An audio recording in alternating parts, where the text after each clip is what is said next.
제가 교재 들고 동안은 아리랑 기행을 하면 시간이 없으니까 그냥 곧바로 여기서부터 출발을 했어요.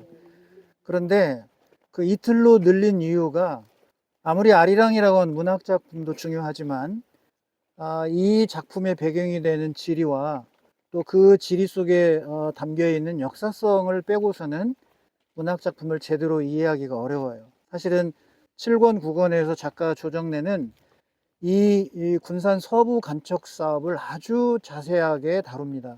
특히 그 당시 1918년이면 토지조사 사업이 마무리가 돼요. 12년부터 시작해서 그러면 18년 마무리되는 이쯤에 우리 조선인들 선대 어른들이 만주로 많이 가게 돼요. 만주 이민사의 통계를 보면 이 18년이 상당히 많이 나와요. 또 30년대 후반 만주를 이민시킬 때 그때도 좀 많이 나오게 되고, 그래서 1910년 경술국지 이후부터 1918년 이 토지 사업이 끝나는 이 시기에 만주로 올라간 인원이 통계가 많이 나오는 것은 이미 통계적으로 소작을 잃었거나 땅을 잃었거나 먹고 살 데가 없으니까 이런 현상이 벌어진다. 그러면 이제 18년부터 20년 사이에 이게 국제에는 어떤 관계가 있냐면 바로 1917년에 있었던 인류 문화사에 처음으로 사회주의 혁명이 일어나죠. 그 볼셰비키 혁명이 이 호남 지역의 쌀 수탈하는데 물론 이미 시도되어 있는 거지만 박차를 가하게 됩니다. 왜냐하면 17년 혁명이 일어나고 18년부터 22년까지는 이 4, 5년간 러시아는 그야말로 이제 내전에 휩싸이게 돼요. 혁명군인 적군과 그리고 이 반대에서 저항했던 백군, 이 백군에는 유럽의 간섭군이 다시 개입을 하게 됩니다. 그리고 이때 일제도 여기에 참전을 하게 돼요. 백군에.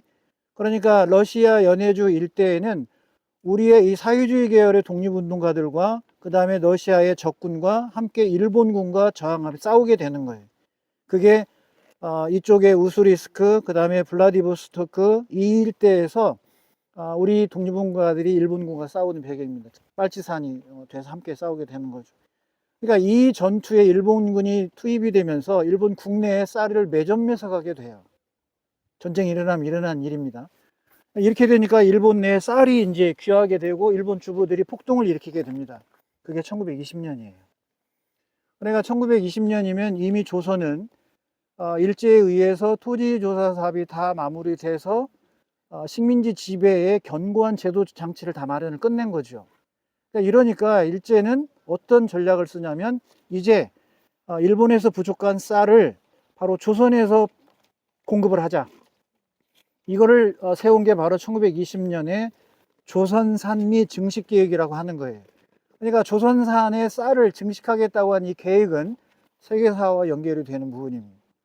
그렇게 해서 1920년에 이 계획이 수립이 되고 곧바로 바로 호남의 상징인 이 호남평야를 쌀을 수탈하기 위해서는 물이 필요하다는 걸 이들도 알았어요. 벽골제가 이미 유명무실이 됐잖아요. 이제 안 쓰고 있으니까. 그렇다고 하면 이 물을 어디서 확보해야 되느냐. 그래서 제일 먼저 1920년에 이 만경강 유역의 상류인 그 완주, 경천, 고산 이 일대를 본 거죠. 그래서 대하저수지를 1920년에 막으면서 사업이 진행이 되는 겁니다. 근데 이 배경에는 1904년, 5년 너일 전쟁이 벌어질 때 이미 일본의 이 자본가들은 조선이라고 하는 건 망했다, 끝났다. 그러니 우리가 이 일본은 이미 서양의 문물을 받아들여서 산업혁명이 되고 자본주의가 이미 가면서 자본이 축적이 돼 있었단 말이에요. 그러니까 그런 거대 자본가들이 한국에 눈독을 들이면서 들어오기 시작하는 겁니다. 그러니까 1905년 이미 이 너일 전쟁 시 을사늑약이 맺어지기 전에 일본의 이 지주들 권력 돈을 가진 자본가들은 한국의 싼 농토값, 쌀값 여기에 주목을 한 거죠. 그래서 대거 유입해 들어옵니다. 이미 그 시기부터. 그러니까 이들이 들어오면서 군산에는 우리나라의 최초의 이제 물론 우리 조선인이 만든 옥구 서부 수리조합이 있었지만 1909년, 10년, 11년 이때에 이믹 남부, 이곡 이런 이목 수리조합 등 내노라한 수리조합이 여기에 다 집중됩니다.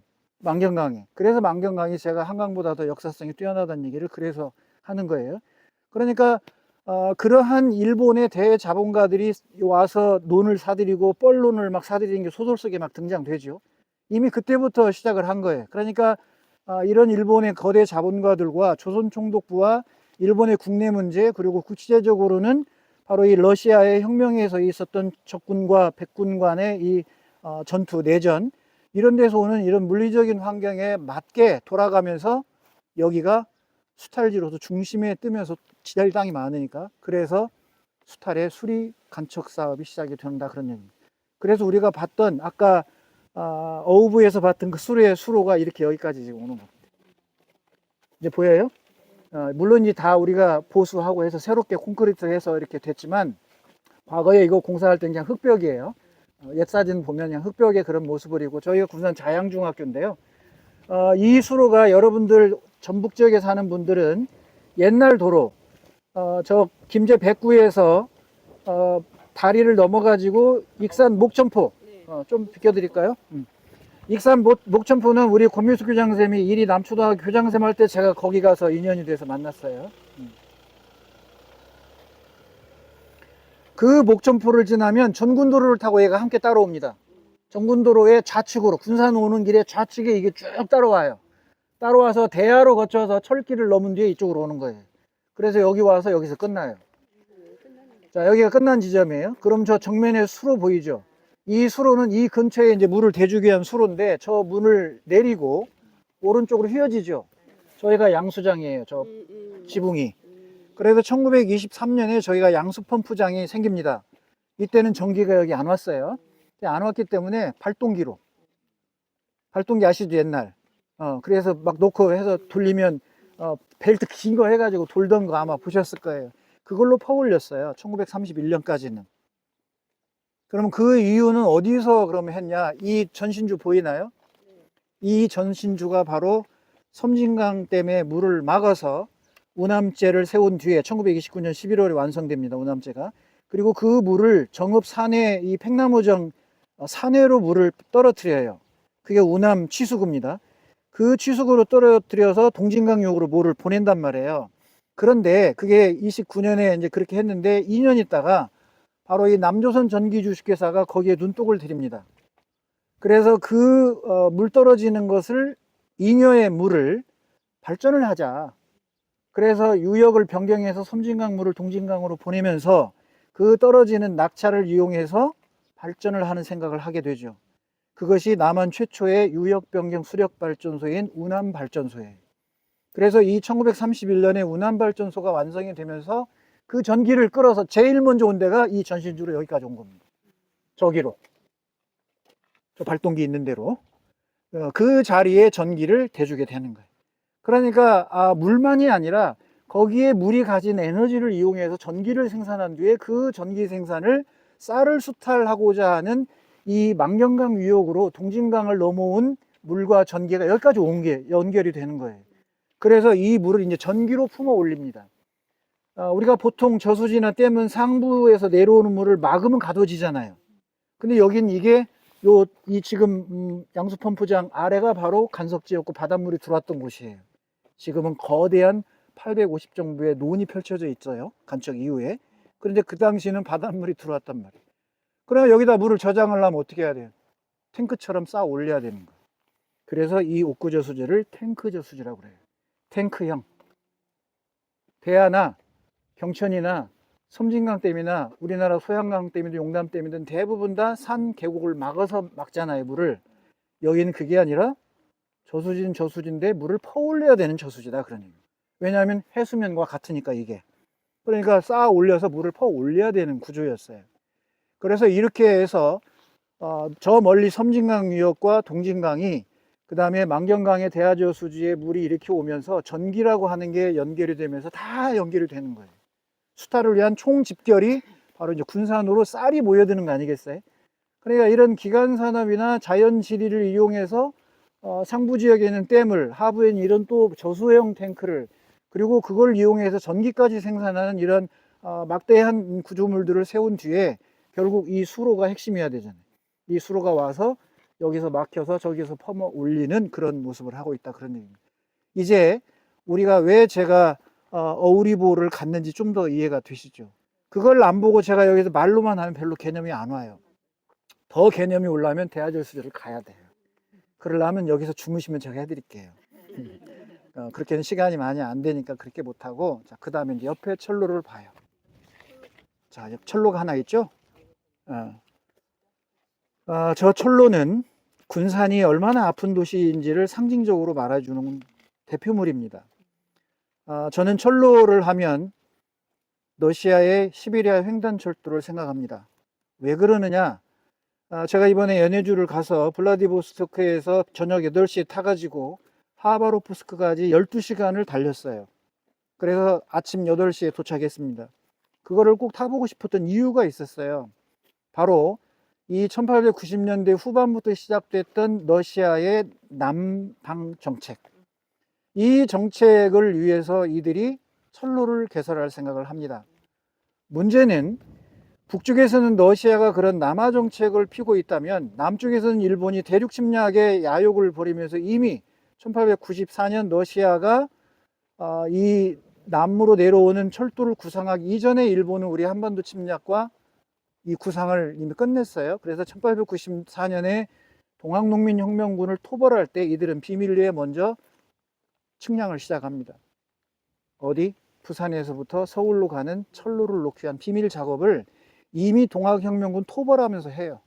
그 증거가 청주성 전투에서 김계남 장군이 만났을 때 맞닥뜨린 그 부대가, 일본의 주력 부대는 전부 공주에 가 있었어요. 김계남 장군은 남원에서 공주를 합류하지 않고 바로 금산을 거쳐서 신탄진을 거쳐서 이 문의로에서 청주로 올라갔는데, 그때 맞닥뜨린 데가 일개 소대도 안 되는 10여 명에서 20명 되는 부대였어요. 그들이 뭐냐? 측량을 하는 측지부대를 호위하는 부대였어요. 여러분 아마 처음 들어보실 텐데 1905년 을사늑약 이후에 이들이, 그러니까 1905년 4년 12월이 되면 이미 경부선이 완성이 되는데, 그렇게 되기 위해서 이미 10년 전에 이들이 비밀을 다 끝내놓은 겁니다. 침략을 위한, 한반도 침략을 위한. 그래서 남쪽에서는 일제가 이미 우리를 침략하기 위해서 이 철로라고 하는 걸 구상을 하고 있었고, 북쪽에서는 러시아가 이 동방정책, 블라디가 정보가라는 거고 보스톡이 동쪽이라는 뜻이에요. 그러니까 동쪽을 정벌하는 이름이 지명이에요, 블라디보스톡이. 그래서 그 철로가 내려오면서 중간 지점에서 만나서 충돌하는 게 바로 너일 전쟁입니다. 그 너일 전쟁은 결국 러시아가 남아오는 이 시베리아 횡단철도에 있어요. 그래서 제가 근대사를 안내하고 강의할 때 그 시베리아 횡단철도가 우리에겐 무엇이었는가, 보이지 않는 그 먼 곳에서 시작하고 있는 이 침략에 우리에게 두려오는 이 암울한 구름. 아리랑도 제1편이 군산 내양의 대륙식민회사의 장칠무늬가 있는 배를 타기 위해서 이 세 사람이 떠나잖아요. 감콜대가하고 수호천사 지삼출하고 영근이하고 셋이 가잖아요. 그 가면서 작가가 제1편에서 그 분위기를 복선으로 쫙 깔아요.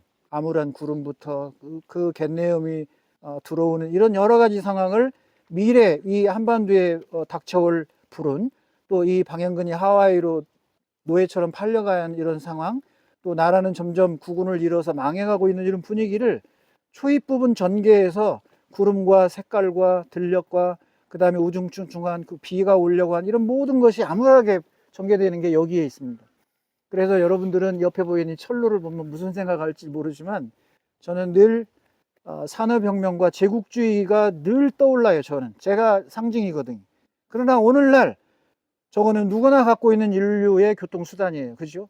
저걸 먼저 가졌다고 해서 침략하지 않습니다. 그러나 근대 시기의 인류 문화사는 철로와 증기기관을 누가 먼저 가졌냐가 힘이었고, 그게 바로 침략의 상징물이었어요.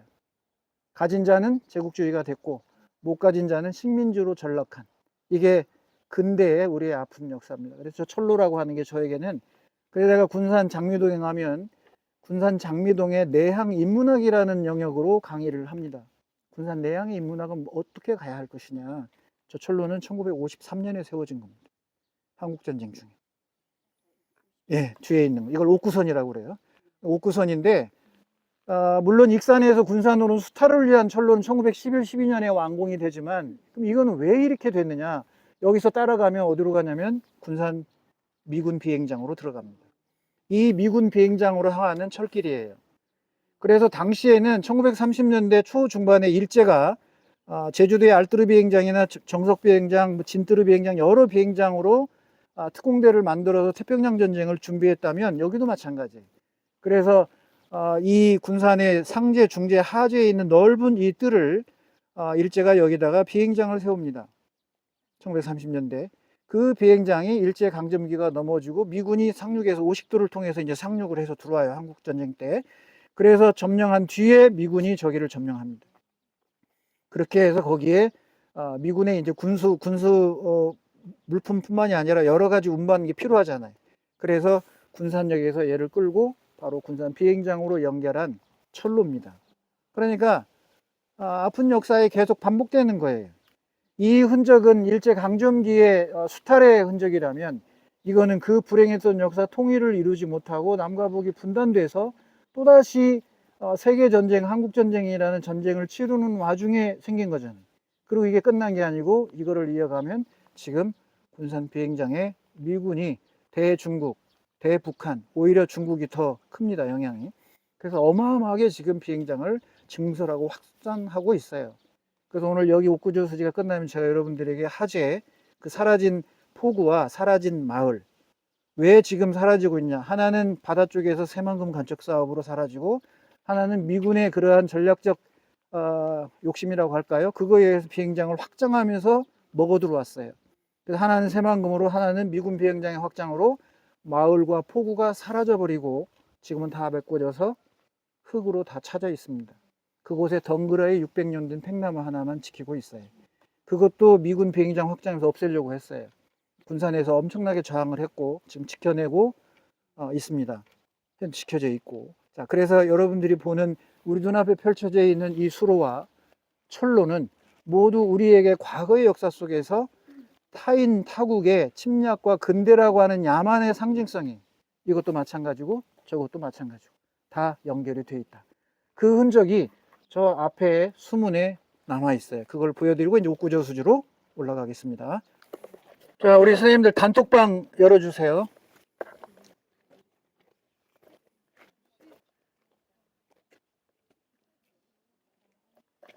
자, 단톡방에 제가 저 마산 제수문의 이 돌판 편액을 띄워놨습니다. 한번 보세요. 제가 이런 거 진행할 때 가장 고마운 사람이 누구냐면 댓글 다는 사람. 진짜예요. 가장 미운 사람은 댓글 한 번도 안 다는 사람.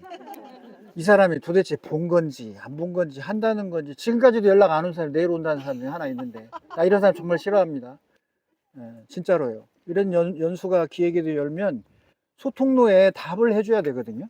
그래야 제가 뭘 하잖아요. 근데 안 해요, 답을. 그 전화를 해야 연결이 되고, 이러면 신청을 하지 말아야 돼요. 진짜로. 진행하는 사람 엄청 힘 빠지게 합니다. 앞으로 이제 제 연수를 또 관심 있게 오실 분들은 첫 번째가 뭐다? 댓글 달아야 자격이 돼요. 자, 거기 지금 이제 한번 열어보겠습니다. 열어보면 그 사진을 확대해 보면 좌측에 한자가 써 있어요. 그런데 거기에 보면 아마 대정 11년 이렇게 보일 거예요. 대정 11년. 요게 여기 요 부분인데요. 바로 여기 세로로 되어 있는 거. 세로로 되어 있는 게 대정 11년이에요. 그러면 선생님들이 아까 어울이 보에서 대정 10년 봤죠? 대정 10년이에요, 11년이에요, 거기? 10년이었죠? 그럼 그거보다 1년 뒤잖아요. 그러니까 동시에 시작이 되는 걸 아시겠죠? 대하저수지의 이 착공 1920년에 시작했단 말이에요. 1920년이 대정 9년이에요. 그 다음에 대정 10년은 거기 어우리보가 대정 10년에 이미 완공이 됐다는 거예요. 그 현판을 썼으니까. 그러면 여기는 대정 11년이에요. 그러면 얘는 1921년쯤 되겠죠. 이 간척 사업이 1920년에서 1930년에 완성이 됩니다. 그러니까 시대가 다 연결이 되잖아요. 그래서 얘가 동시대 다발적으로 각 지역별로 구역별로 했구나. 그리고 이 옥구저수지의 저수지를 축성할 때 얼마나 많은 사람들이 와서 흙으로 저 날랐겠어요. 저 흙을 다 쌓아 올렸어야 되는데 벽을 쳐서 강을 막은 게 아니라 뺑 둘러서 쌓아 올렸거든요. 근데 저게 무려 100만 평입니다. 100만 평. 우리 선생님들 집 30평 정도 되죠. 네. 어마어마한 저수지, 탱크형 저수지를 우리 조선인들이 쌓지 일본인들로 샀겠어요? 아닙니다. 그 다음에 이제 그 밑에 850정보, 이 저수지의 북쪽에 천정보, 도합 750만 평을 간척하게 됩니다. 바다를 막은 거예요. 북쪽에서 막고 남쪽에서 막고, 이제 그 현장을 제가 안내해 드릴 거예요. 그래서 여기에 있는 이 마산, 여기가 마산이에요. 마산이고, 지명이 마산이고, 저쪽은 둔산이라고 하는 거예요. 병력을 두었던 둔산이 좌측 저 너머에 있습니다. 둔산 이 일대가 마산.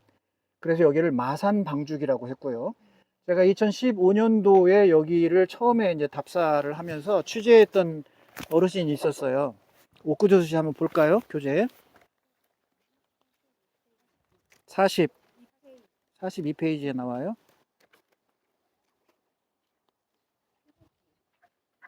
예, 과거에 이 근방에도 전기가 이 마을에 제일 먼저 들어왔다. 이 양수장에서 모터를 돌려서 옥구서 주소로 물을 퍼올려 했기 때문이었다. 그 뒤로 양수기는 몇 번 바뀌었다. 당신의 아버지가 그때 살아있다면 110살인데 저수지를 만들었대 참여했다.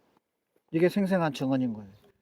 그래서 지금은 이제 10년이 넘었으니까 이 어르신이 87세가 되셨을 텐데 그 뒤로 본 적 없어요. 제가 요 옆에 집인데 불어 찾아가지는 않았으니까 어쨌든 이곳에서 살았던 이 어르신의 선친으로부터 직접 이 저수지를 축조할 때 참여했다는 얘기가 증언이 되잖아요. 그래서 전라북도 각 지역에서 와서 여기에서 노역을 해야만 했다 그런 얘기입니다. 그리고 이 사업을 할 때 아주 중요한 게 뭐였냐면 좋은 조건이었어요. 세 가지를 걸어요.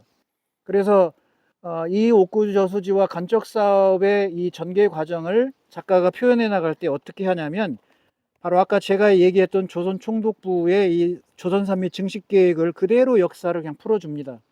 내용에 소설 내용에 역사를 그냥 전개해 놓은 거예요. 작가가 지어낸 얘기가 아니라 역사적 사실을 그냥 풀어주는 거예요. 그 내용은.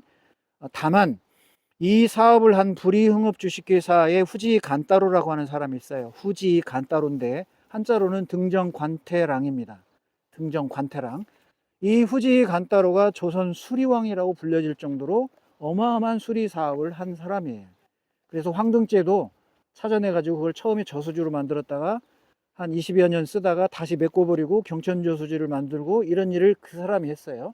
그리고 대하저수지 축조할 때 후지 간따로가 한 거예요. 그 기획을 한 의도가 여기도 같이 마찬가지로. 그래서 소설 속에서는 후지 간따로는 나오지 않지만 모리야마가 등장해요. 모리야마가 등장하고 그 모리야마의 하수인이 요시다예요. 이름들 생각나시나 읽어보신 분들은 그 요시다가 바로 지배인으로 나오죠. 그리고 이 요시다의 지배인한 몰락 양반 중에 하나가 이동만이 등장합니다. 그래서 이동만은 여기 김제에서 오신 분들이 많은데 금산에 사금에 손을 대죠. 운호사하고 함께 돈을 대고 기술을 대서 하다가 사기 당하잖아요. 결국 그 사금 채취장에서 홍수가 난 뒤에 엉망진창이 되는데 다 털리고 난 뒤에 거기서 죽습니다. 이동만은. 그 이동만이 여기에 아들 경제 측량기사를 동원해서 경욱이가 일본으로 유학을 갈 때 이동만이 아들을 데리고 가서 이 저수지 위에서 설명하죠. 봐라 이놈아, 이걸 나하고 네 형이 다 했다.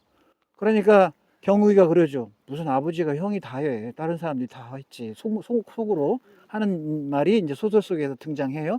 그 배경지에 여러분이 오셨어요. 그래서 모리야마는 나오지만 후지 간따로는 소설 속에서 등장하지 않습니다. 그래서 제가 보기에는 후지 간따로 역을 아마 모리야마로 이렇게 해서 바꾼 것 같고 핵심은 모리야마도 크게 기여하지 않아요. 요시다가 다 하는 거죠. 그 요시다의 등장인물과 그 다음에 이동만의 이곳에서의 착취해 나가는 소설 속의 배경지가 여기에 지금 와 있는 거예요. 그래서 이 사업 한복판에는 바로 불이흥업 주식회사가 있었다. 이 750만 평의 간척 사업에. 그리고 여기만이 아니라 황등, 오산, 인피, 서수 일대에 땅을 가진 자가 후지 간따로였고 황등제를 조선인들로부터 사들여 가지고 헐값에 사서 강제 수용을 시켜요. 거부하니까. 그래서 그거를 전부 다 저수지로 만듭니다. 저수지를 만들어서 오산 일대로 내려온 자기의 이 조합, 이 조합들에게 물을 제공하는 거죠. 그러다가 1930년이 들어 가뭄이 오니까 그거를 다시 메꿔버리고 수원을 경천에서 저수지를 막아서 끌어올 생각을 하고 그거를 개답을 해버립니다. 그래서 거기서 나온 수익금으로 이목저목 다 써요. 그런 과정이 안 보이지만 이 수로를 타고 여기까지 전부 연결이 돼 있다, 이렇게 이해를 해주시면 되겠어요. 이제 그 배경지로 올라가 보겠습니다.